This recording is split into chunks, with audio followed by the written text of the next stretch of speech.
السلام علیکم ورحمۃ اللہ وبرکاتہ. الحمد للہ رب العالمین والعاقبۃ للمتقین والصلاۃ والسلام علی رسولہ الکریم. محترم حضرات، ہم حج کی مناسبت سے آپ سے گفتگو میں نے کی تھی، جس کا پہلا حصہ پیش کیا تھا، دوسرا پارٹ. آج ہم جو بات آپ سے کرنا چاہتے ہیں وہ یہ ہے کہ حج ایک ایسی عبادت ہے جو سب پر فرض نہیں ہے. کچھ لوگوں پر حج فرض ہے. اب سوال یہ ہے کہ وہ کن لوگوں پر حج فرض ہے. حج کے فرضیت کے لیے بنیادی طور پر کیا چیزیں لازم ہیں، یہ اس لیے بیان کرنا ضروری ہے کہ بہت سے لوگ جو ہے وہ اس کیٹیگری میں آتے ہیں، اس کے باوجود حج نہیں کرتے ہیں. جس طریقے سے نماز کا وقت ہو جانے پر اور نماز کو ڈیلے کرنے کا گناہ ملتا ہے، ایسے ہی جب کسی آدمی پر حج فرض ہو جاتا ہے اور اس کو لیٹ کرتا ہے تو اس کو لیٹ کرنے کا گناہ ملتا ہے. اور سب سے بڑا خطرہ اس میں یہ ہوتا ہے کہ ایک مرتبہ اگر آپ کے اوپر حج فرض ہو گیا، ابھی میں کنڈیشن بتا رہا ہوں، اگر حج فرض ہو گیا اور آپ نے حج نہیں کیا اور اس درمیان میں آپ کا انتقال ہو گیا، تو اس کا مطلب یہ ہوا کہ ایک فرض چھوٹا اور اب یہ گناہ جو ملے گا وہ فرض کے چھوڑنے کا ملے گا. اور اگر ایسا ہو گیا کہ ایک مرتبہ حج فرض ہو گیا اور اس کے بعد بندہ انتقال تو نہیں کیا لیکن حج جانے کی طاقت ختم ہو گئی، فالج مار گیا، ایکسیڈنٹ ہو گیا، کوئی بھی ہو گیا، تو پھر ایسے شخص کے لیے لازم ہے کہ وہ اپنے بدلے کسی کو حج کروا دے. تو اگر آپ کو یہ نہیں معلوم ہوگا کہ حج کس پر فرض ہوتا ہے تو یہ مسئلے آپ نہیں جانیں گے. اس لیے اس پر میں آپ کو بات کرتا ہوں. حج کے لیے سب سے پہلی شرط یہ ہے کہ وہ بندہ مسلمان ہو، غیر مسلم پر حج فرض نہیں ہے. نمبر 2، وہ بندہ صاحب عقل ہو. مطلب کیا ہو کہ دیوانہ نہیں ہو. ایک آدمی بہت بڑا مالدار ہے، اس کی بڑی پراپرٹی ہے، لیکن کیا ہے وہ دیوانہ ہے، تو دیوانے کے اوپر حج فرض نہیں ہوتا ہے. نمبر 3، بالغ ہو. لڑکی اگر ہے تو کم سے کم جو ہے وہ 11 سال کے بعد کی ہو، اور لڑکا اگر ہے تو کم سے کم 15 سال کے بعد یا 14 سال.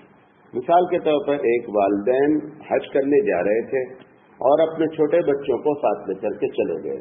یہ بچے جو حج کر رہے ہیں وہاں جب یہ بڑے ہوں گے اور ان کے اوپر حج فرض ہوگا تو ان کو دوبارہ حج کرنا پڑے گا، کیونکہ انہوں نے جس حالت میں حج کیا ہے اس وقت بالغ نہیں تھے.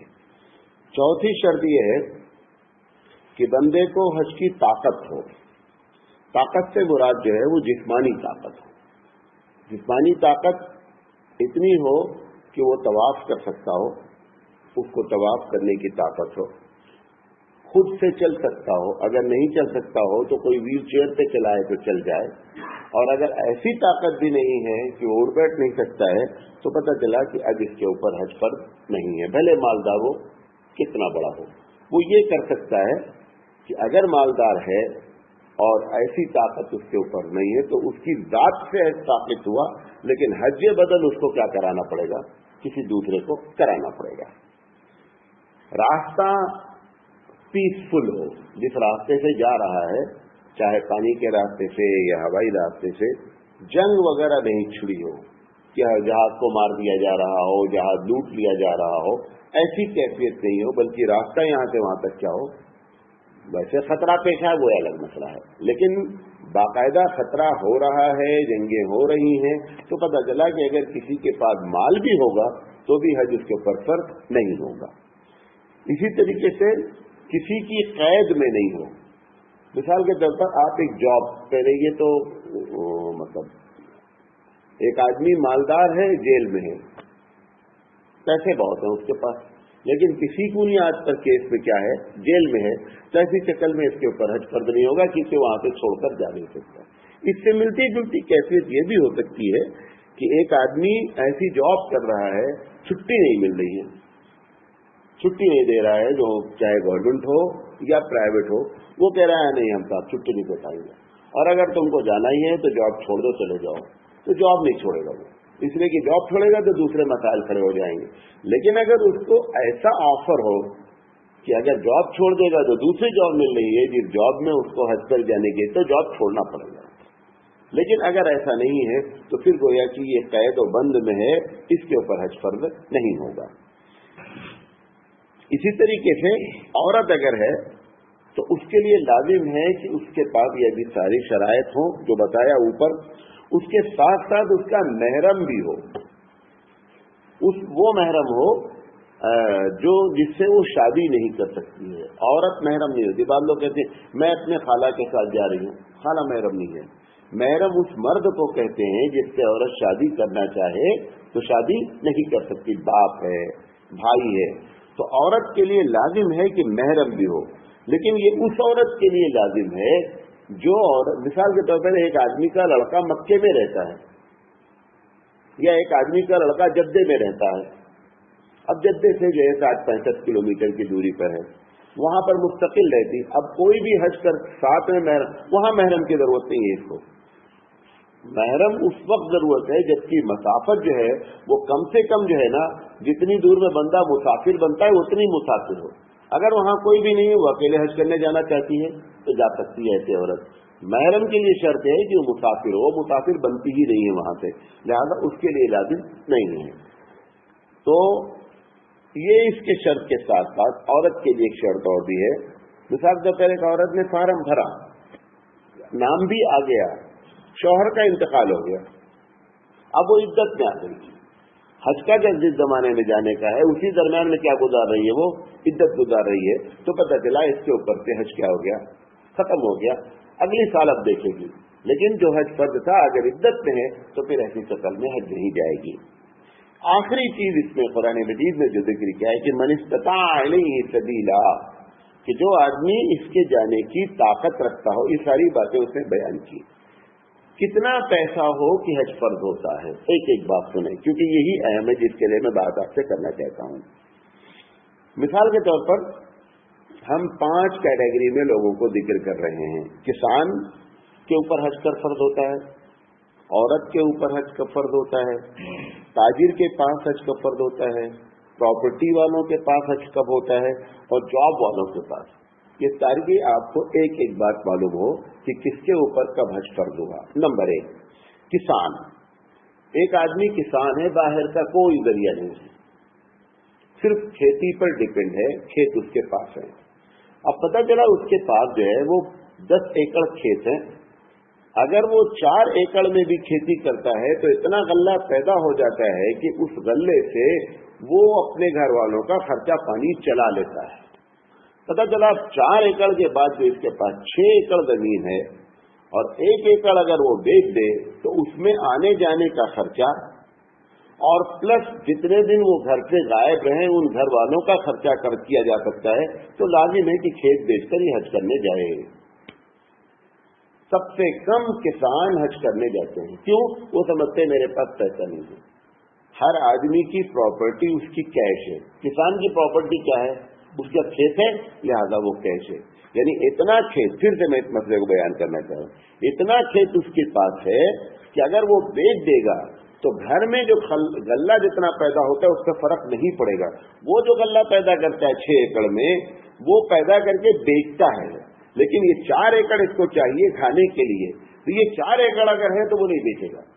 لیکن اگر ایسا بھی ہو سکتا ہے بعض علاقہ میں 1 ہی ایکڑ میں اتنا پیدا ہو جاتا ہو کہ گھر کا خرچہ چل جاتا ہو، تو وہ یہ دیکھے گا کہ ہمارے پاس جو کھیت ہے، ہم جو کھیتی کر رہے ہیں، اس کھیتی میں اتنا غلہ اور اتنی ضرورت ہماری پوری ہو جاتی ہے، اس کے علاوہ اگر کھیت اس کے پاس موجود ہے تو لازم ہے کہ کھیت بیچے اور حج کرنے جائے۔ اگر نہیں کر رہا ہے تو یہ تارک حج کی لسٹ میں لکھا جائے گا، گویا کہ اس نے ایک فرض کو چھوڑا، اور جو فرض یہ ہے اس کا چھوڑنا گناہ کبیرہ ہے۔ بات سمجھے میری؟ نمبر 2، عورت۔ ایک عورت کے پاس زیور ہے۔ اب زیور اس وقت سونے کی قیمت جو ہے اگر 25,000 پکڑ لیں، 25 اور 30 کے بیچ میں عموماً زیور رہتا ہے، اب 1,80,000 روپے حج کے لیے چاہیے۔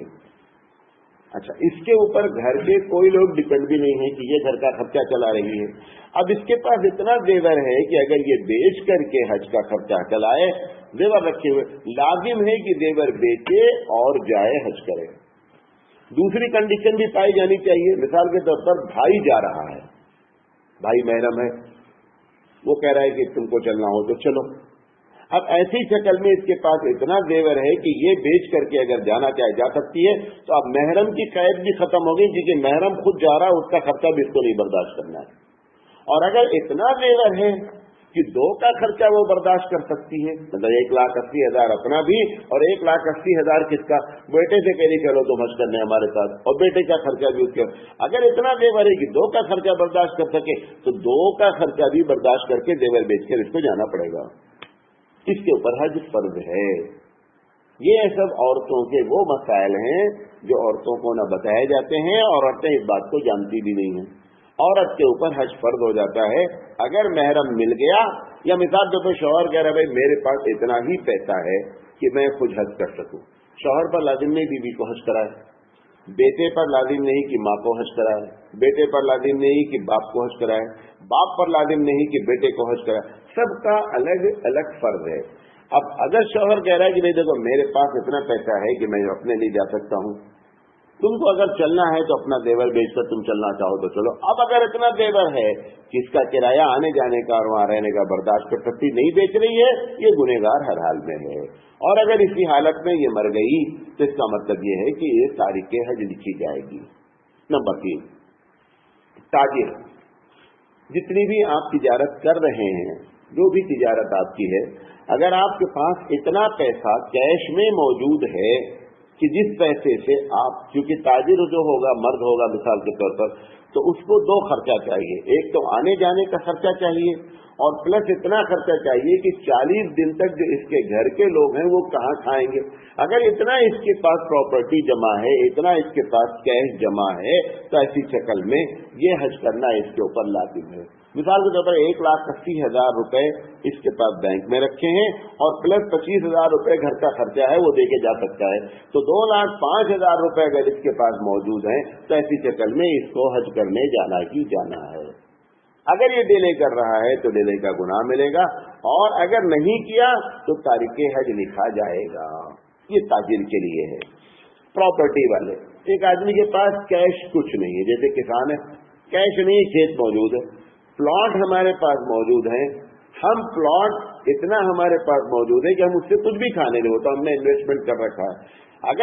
اگر اس کے پاس اتنا پلاٹ ہے, ایک پلاٹ تو اس کی ضرورت ہے, کون سا, جس میں اس کو گھر بنانا ہے, اور اگر وہ اپنا گھر بنا چکا ہے تو یہ اس کی ضرورت نہیں ہے کہ ہمارے 5 لڑکے ہیں تو یہ 5 پلاٹ ہے. اپنی جو ضرورت ہے, لڑکوں کو اللہ لڑکے توفیق دیں گے خود اپنا پلاٹ بنانا. اگر ہمارے پاس اپنا گھر موجود ہے اور پھر اتنے پلاٹ بھی موجود ہیں کہ ان کو بیچ کر کے ہم 1,80,000 روپے کما سکتے ہیں اور گھر کا خرچے کے لیے 25,000 روپے چھوڑ کے جا سکتے ہیں, لازم ہے پلاٹ بیچیں اور حج کرنے جائیں. یہ پراپرٹی والوں کا ہے. نمبر 5, اگر کوئی آدمی جاب کرتا ہے, اس کے پاس کوئی بھی چیز نہیں ہے, تجارت بھی نہیں ہے, کھیت بھی نہیں ہے, پلاٹ بھی نہیں ہے, صرف اور صرف کیا ہے, جاب کرتا ہے, تنخواہ ملتی ہے. تنخواہ ملتے اب اس کے پاس اتنا بیلنس ہو گیا ہے, کیش بیلنس ہے, جو آنے جانے کے خرچہ کو برداشت کر سکتا ہے, اور جتنے دن کے لیے گھر چھوڑ کر جانا چاہتا ہے اتنے دن گھر کا خرچہ برداشت کر سکتا ہے. جس کی مثال میں نے آپ کو سمجھانے کے لیے دی کہ 1,80,000 روپے حج کا خرچہ آنے جانے کا ہے اور 25,000 روپے کس کا خرچہ ہے, گھر کا خرچہ ہے. اب اگر اس کے پاس 2,05,000 روپے جاب والے کے پاس آ جائے اور چھٹی بھی مل جائے, کیا ہے, چھٹی بھی مل جائے, اب ایسی شکل میں یہ حج کے لیے اگر نہیں جا رہا ہے تو یہ گنہگار ہوگا. یہ چیزیں جب آتی ہیں تو حج کیا ہوتا ہے, فرض ہو جاتا ہے. تو حج الگ الگ سب کے اوپر فرض ہوتا ہے, الگ الگ کے لحاظ سے اس کو. اب اس میں 4 چیزیں لوگ, 4 یا 5 چیزیں الگ الگ علاقے میں لوگ ایکسکیوز مانتے. مثال کے طور پر پیسہ رکھا ہوا ہے, کہہ رہے بیٹی کی شادی کرنے کے لیے رکھا ہے, قطعی شریعت اس کو قبول نہیں کرتی. کیوں؟ اس نے کہا ہی نہیں ہے کہ بیٹی کی شادی میں پیسہ خرچہ کرو, یہ تو تم نے اپنے اوپر لادا ہے. اگر شریعت لاتی کہ تم بیٹی کی شادی میں 5 لاکھ 4 لاکھ خرچہ کرو تو وہ بولتی بھائی مائنس کر لو اس کو. شریعت نے لادا ہی نہیں بیٹی کی شادی میں. اللہ کے رسول صلی اللہ علیہ وسلم نے فرمایا کہ نکاح کو آسان کرو, اور نکاح آسان اگر کریں گے تو زنا پر کنٹرول ہوگا. آپ نے فرمایا